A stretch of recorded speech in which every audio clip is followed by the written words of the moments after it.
ಇನ್ನು ಕೇಂದ್ರ ಬಜೆಟ್ನಲ್ಲಿ ಕರ್ನಾಟಕಕ್ಕೆ ಅನ್ಯಾಯ ಮಾಡಲಾಗಿದೆ ಅಂತಕ್ಕಂಥ ಆರೋಪವನ್ನು ಹೊರಿಸಿ ವಿತ್ತ ಸಚಿವೆ ನಿರ್ಮಲಾ ಸೀತಾರಾಮನ್ ಅವರ ಕಚೇರಿಗೆ ಮುತ್ತಿಗೆ ಹಾಕುವ ಪ್ರಯತ್ನವನ್ನು NSUI ಕಾರ್ಯಕರ್ತರು ಮಾಡಿದ್ದಾರೆ. ಬೆಂಗಳೂರಿನ ಅಲಿ ಅಸ್ಗರ್ ರಸ್ತೆಯಲ್ಲಿ ವಿತ್ತ ಸಚಿವರ ಕಚೇರಿ ಹೊಂದಿದೆ. BMTC ಬಸ್ನಲ್ಲಿ ಪ್ರತಿಭಟನಾಕಾರರನ್ನು ಹೊತ್ತೊಯ್ದಿದ್ದಾರೆ ಪೊಲೀಸರು. ಅವರೇನಿಲ್ಲ, ನೀವು ಮುತ್ತಿಗೆ ಹಾಕಿದ್ರು ಅವ್ರೇನು ಸಿಗಲ್ಲ, ಅವ್ರು ಡೆಲ್ಲಿನಲ್ಲಿದ್ದಾರೆ. ಅವ್ರು ಈ ಆಫೀಸಿಗೆ ಬರೋದು ಏನೋ ಅಷ್ಟಕ್ಕಷ್ಟೇ. ಹಾಗಿರಬೇಕಾದ್ರೆ ನೀವು ಇಲ್ಲಿ ಮುತ್ತಿಗೆ ಹಾಕಿದ್ರೆ ಏನು ಪ್ರಯೋಜನ ಅಂತ ನಂಗೆ ಅರ್ಥ ಆಗ್ತಿಲ್ಲ. ಇಲ್ಲಿ ಯಾರಿದ್ದಾರೆ? ಮಿನಿಸ್ಟ್ರ್ ಇರ್ತಾರಾ ಇಲ್ಲಿ? ಖಂಡಿತ ಇಲ್ಲ. ಬಟ್ ನಾವು ಕೂಡ ಪ್ರೊಟೆಸ್ಟ್ ಮಾಡಿದ್ದೀವಿ ಅಂತ ತೋರಿಸ್ಕೋಬೇಕಲ್ಲ.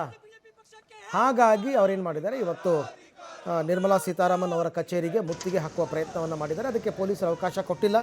ಎಲ್ಲರನ್ನೂ ಕೂಡ ಬಸ್ಸಲ್ಲಿ ತುಂಬಿಕೊಂಡು ಅಲ್ಲಿಂದ ತೆರಳಿದ್ದಾರೆ.